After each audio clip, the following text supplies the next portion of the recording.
Marriage is a sacred bond, but what happens when it turns into a prison? Isabel has lived for years with the fear that divorce would distance her from God. However, everything changed when, in an out-of-body experience, Jesus revealed an unexpected truth that would change her life forever. Marriage is an eternal commitment, or at least that is what I was taught from a young age. But what happens if that forever turns into a life full of unhappiness? Does God really prefer that someone suffers rather than consider divorce? My name is Isabella Martin, and I am 52 years old. Since I can remember, I have been a teacher, and I have lived my Christian faith with devotion. I clearly remember how in my childhood, I was taught that marriage is a sacred bond. It was said that, after saying I do at the altar, only death could separate a couple. I created this with all my heart, dedicating years of effort and dedication to make it work. However, deep down in my being, a doubt was consuming me. Did God really want me to remain married, even if it meant living in unhappiness? Ricardo was my first and only love. When we got married, I was 25 years old, full of dreams and convinced that together we would build a wonderful life, just as it is said in the vows. At first, he was everything I had ever wanted: affectionate, attentive, a man I admired deeply. However, as the years went by, that man whom she loved so much began to fade away little by little. The affection disappeared, and silence took control. Glances were avoided, and contact became strange. In the refuge that used to be our home, I felt completely alone. But still, I did not stop fighting. I prayed countless times, pleading with God to restore my marriage, to bring back into my life the man who once filled me with happiness. But the more I prayed, the further away it got from me.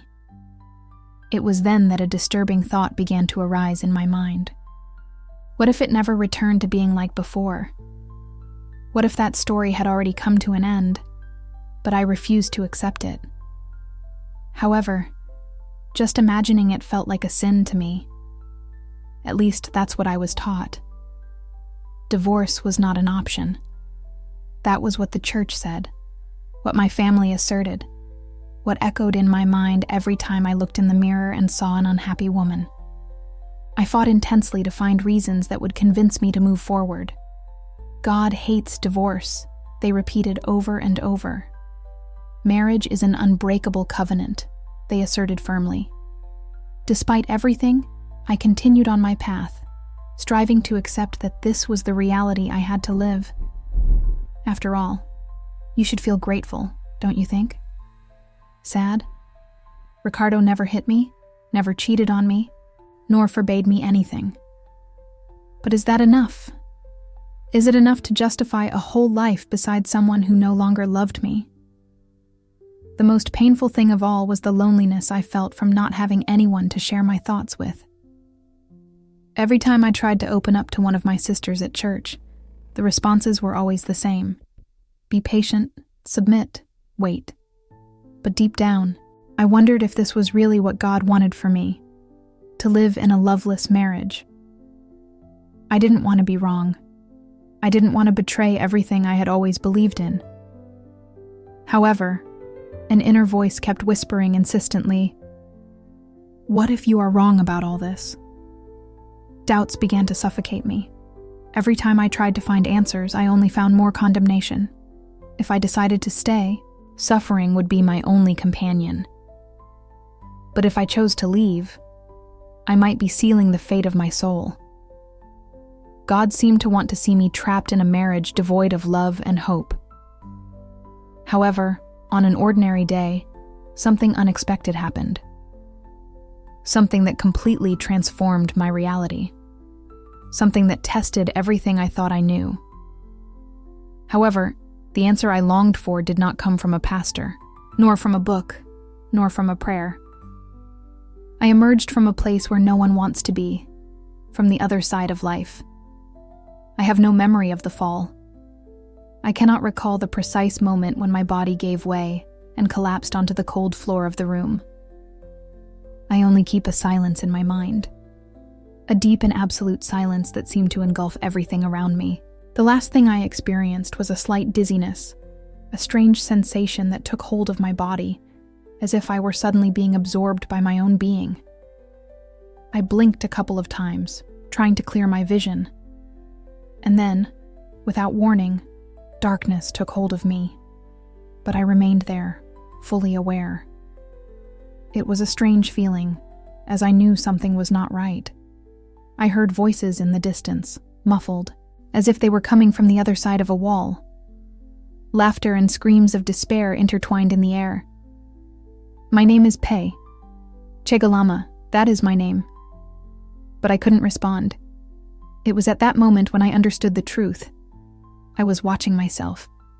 There was my body, lying on the floor of the room, inert. My eyes were closed, and my skin looked pale. My chest remained calm, while chaos erupted around me. A phone, hurriedly clutched, resonated with cries of pain. A trembling voice asked me if I could hear, but I couldn't respond, because in that moment, I was no longer present. An overwhelming panic seized what I once was. I wanted to go back, to scream, to cry out for help. But before I could understand what was happening, something began to strip me of my essence. It was a terrifying sensation, as if I were being torn away from reality itself. There was no ground beneath my feet, no walls around me, nor any point of reference to anchor me. There was only a dark, deep, and endless void.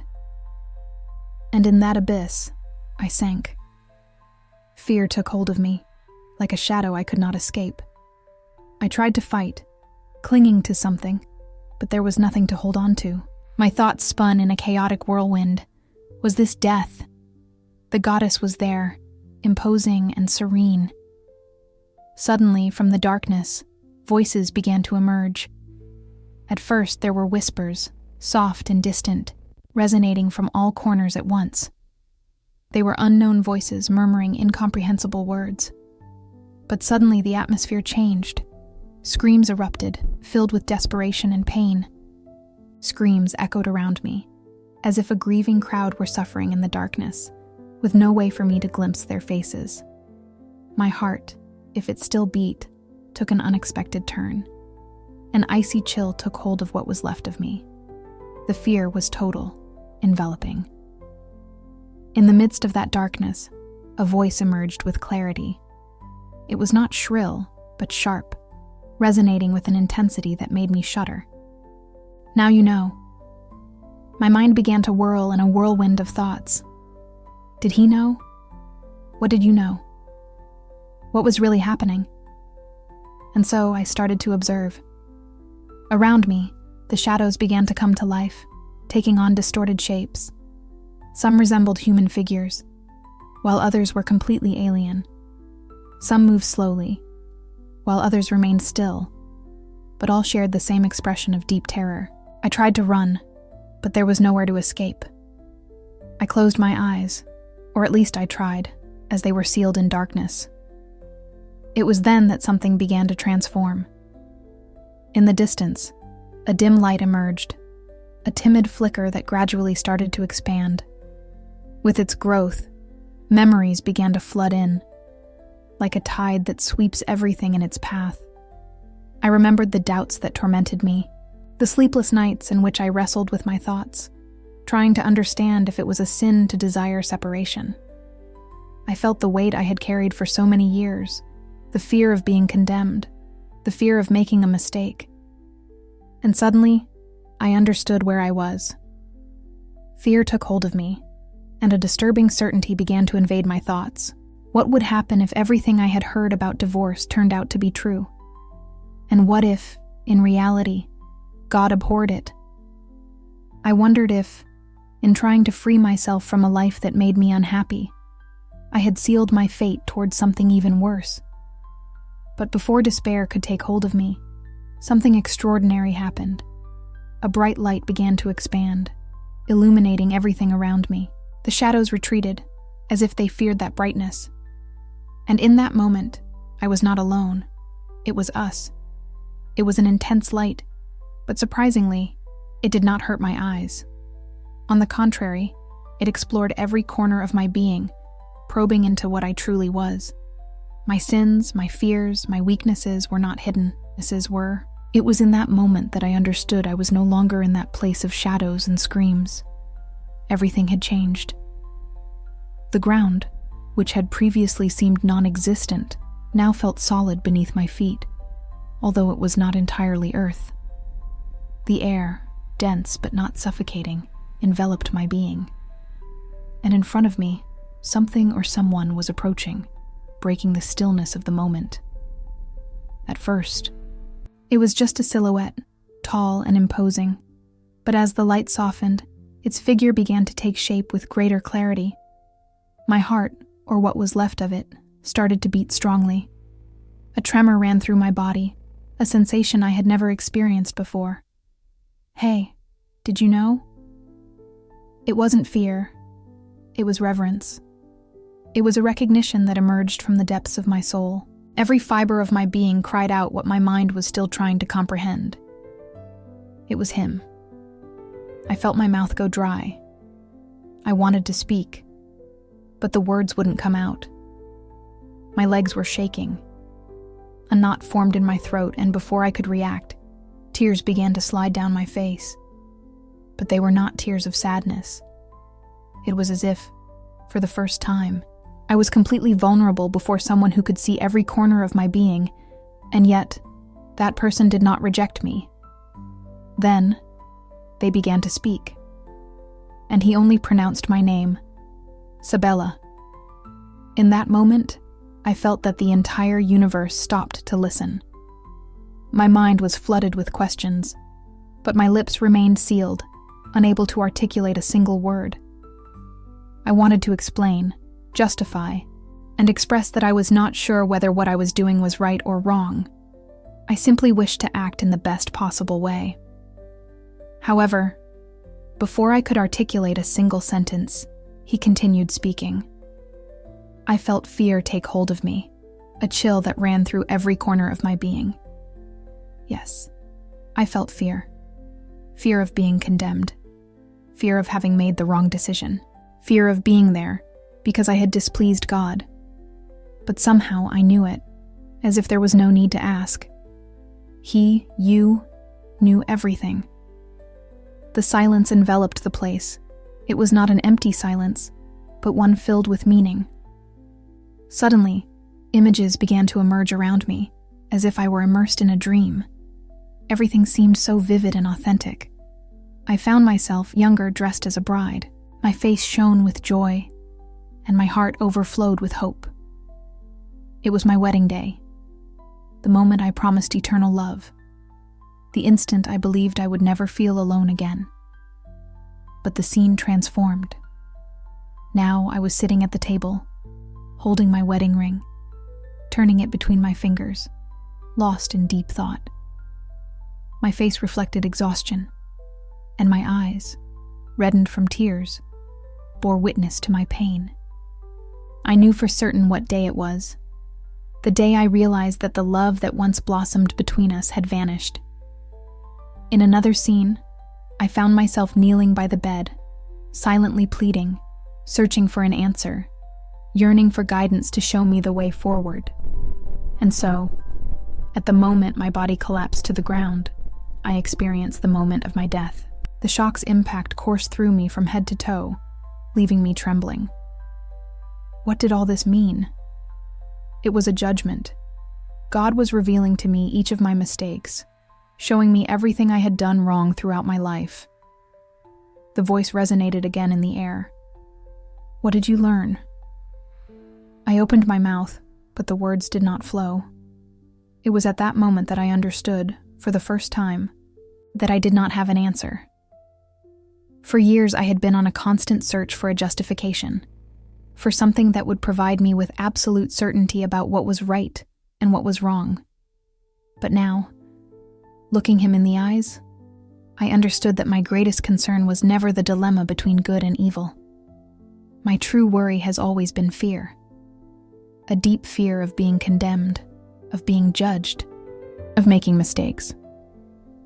Before proceeding, just one request: subscribe to the channel. That helps us a lot to keep going.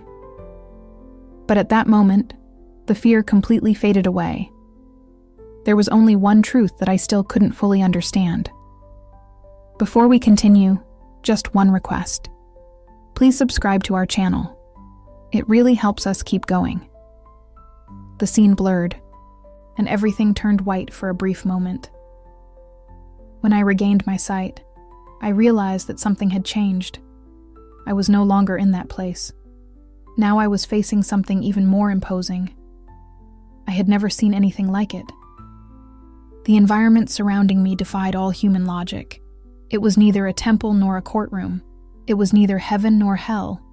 But its presence was so overwhelming that it was impossible to ignore.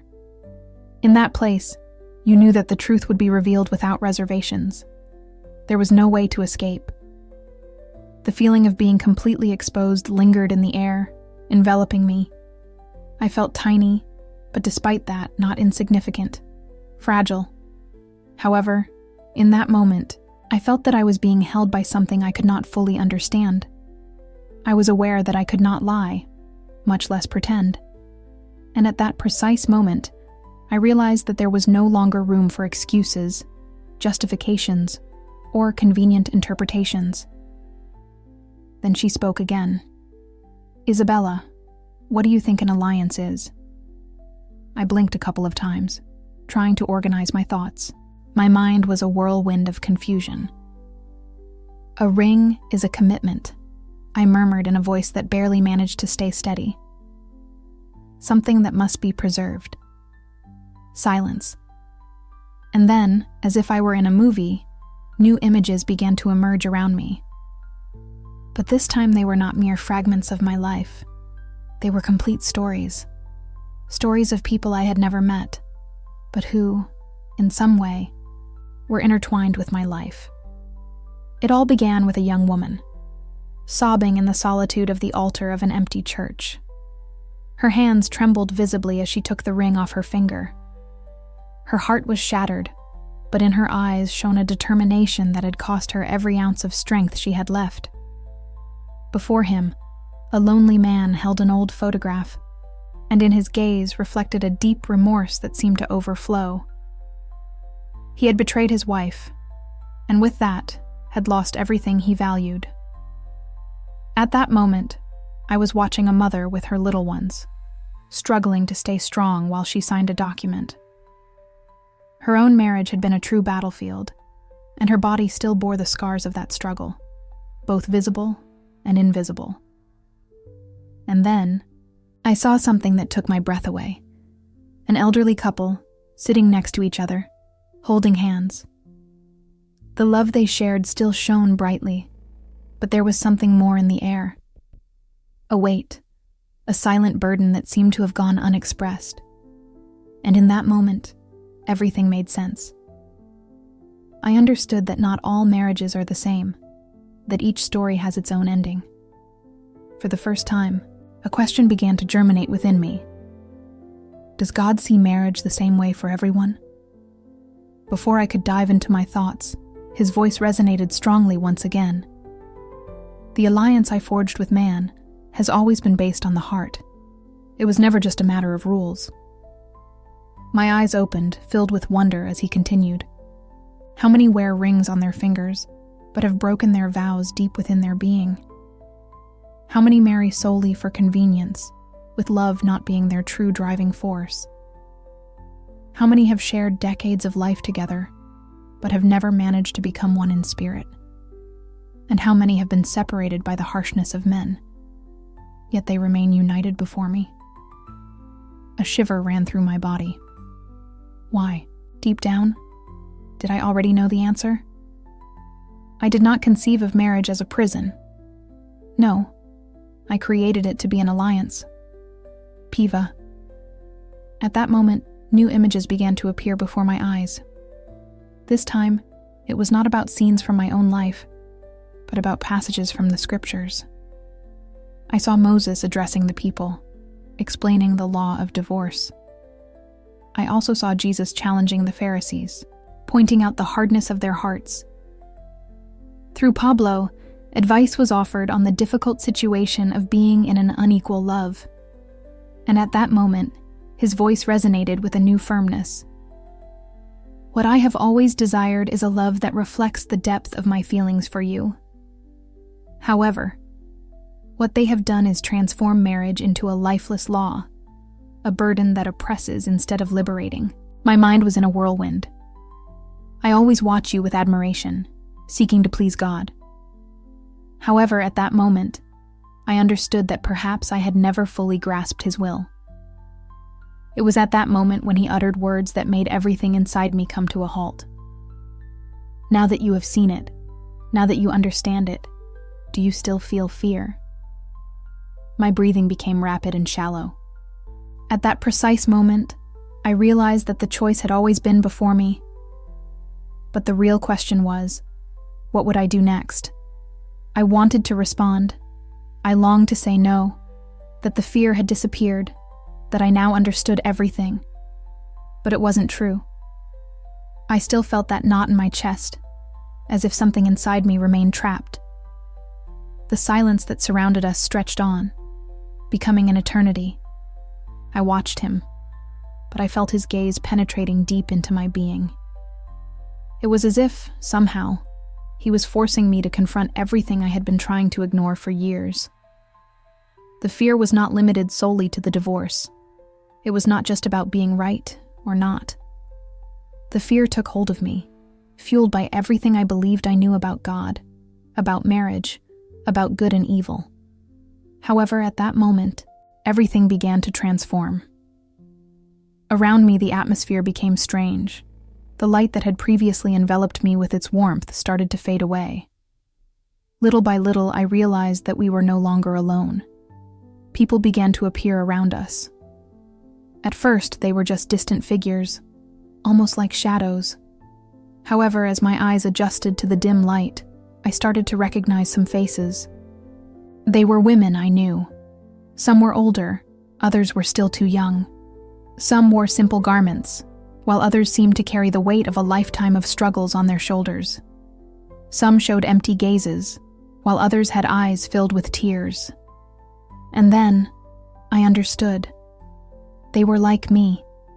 Each of them had a unique story. They all carried the same doubts that I held in my heart. Some had remained in worn-out marriages, trapped by the fear of displeasing God. Some divorced and spent the rest of their lives convinced that they would never receive forgiveness. In the midst of that sadness, one of them turned to me. I never came to know the whole truth.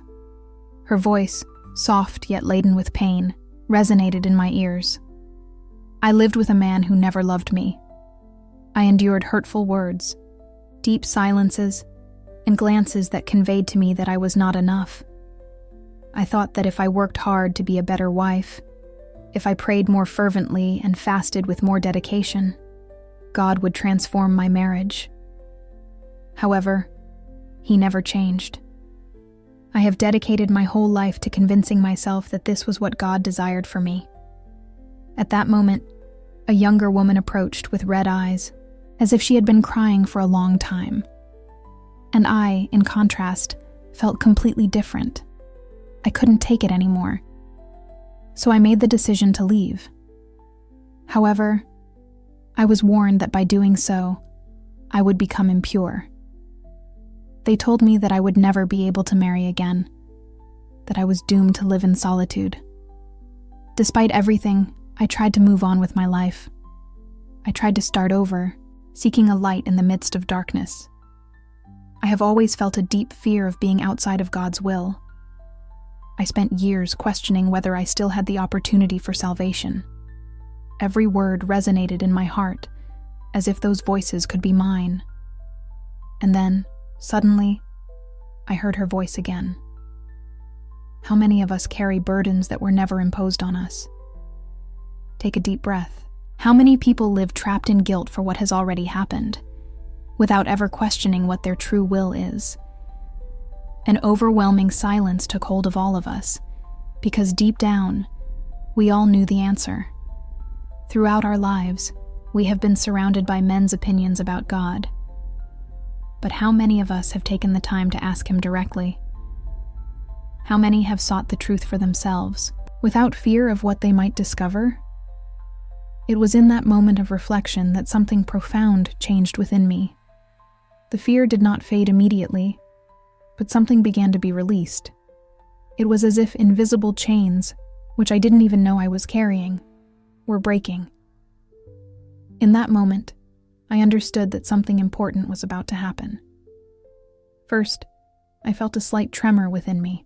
A subtle vibration made itself known, as if something were being displaced, torn from the depths of my soul. Then, clarity arrived. It was not a deafening scream or an instant revelation. Rather, it resembled a tide slowly receding, unveiling everything that had previously remained hidden. The chains fell away. I never imagined you carried them with you. I didn't understand the true weight you bore until I experienced the relief of seeing them drop, one after another. Fear, guilt, conviction. All those things that for so long had shaped my decisions, my perception of God, and my notion of what was right and what was wrong. And now, what would I do with this freedom? I look around me. The women continue to watch me, but there is something in their gazes that has changed. They also feel. They also understand. However, the question that hangs in the air, silent, is the same for all of us. If God did not design us to live in prison, if He never intended for us to carry the weight of fear and guilt, then what awaits us afterward? My mind returned to the moments of my marriage. I remembered the nights filled with silence, the prayers laden with anguish, and the questions that never found answers. I recalled the moment I understood that love had faded, but the fear of what others would say kept me captive. However, that prison no longer existed. But what would happen if I decided to step forward? It was at that precise moment when I heard her voice for the last time. The truth sets you free. But do you have the courage to embrace it? A shiver ran through my body. God never wanted me to be tied to a loveless marriage, to an empty relationship, to a commitment that only existed on paper. It wasn't the divorce that truly caused him sadness, but the way we went through life, carrying a fear that never originated from him. But what now? What would happen if I were to find someone? If I were to experience love again someday? If someone approached me with the intention of starting over, would I be able to do it? Or would this be the decision that leads me to condemnation? The ground beneath my feet completely vanished. In an instant, everything around me dissolved. I felt my heart race because deep down I knew. It was the question I still didn't dare to ask, and the answer had the power to transform everything.